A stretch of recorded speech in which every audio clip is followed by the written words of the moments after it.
क्या काजल निषाद अपनी जमानत बचा पाएंगी?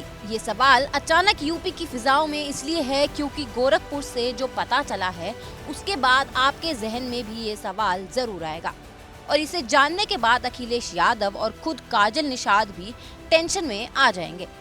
दरअसल सीएम योगी का गढ़ कहे जाने वाले गोरखपुर के मुस्लिम वोटर्स का मिजाज धीरे धीरे सामने आने लगा है। मुस्लिमों से जब हमारे रिपोर्टर ने सपा प्रत्याशी काजल निषाद और बीजेपी को लेकर सवाल पूछा तो वहां मौजूद लोगों ने बीजेपी की ही जीत की बात कही है। काजल निषाद को टिकट दिया समाजवादी पार्टी ने, तो क्या लग रहा है आपको, किस तरह का माहौल दिख रहा है? हमको तो भैया बीजेपी अच्छी लगती है।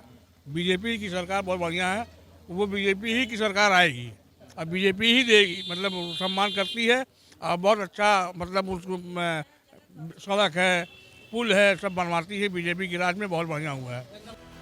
वहीं वहां मौजूद दूसरे शख्स ने सपा कांग्रेस के साथ चुनाव लड़ने पर भी बात कही। उन्होंने इंडिया गठबंधन और बीजेपी की तुलना करते हुए क्या कहा है वो आप सुनिए।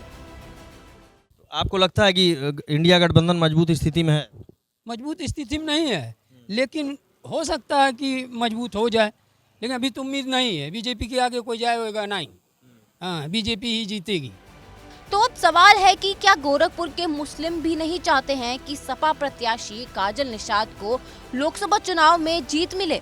ये सवाल इसलिए क्योंकि मुस्लिम इलाके में लोग सब बढ़िया है की बात कह रहे हैं। जीत की बात आई तो बीजेपी को जिता रहे हैं।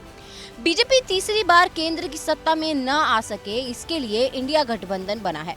यूपी में बीजेपी की सीटें कम करने के लिए अखिलेश और राहुल पूरी तरह ताकत झोंके हुए हैं।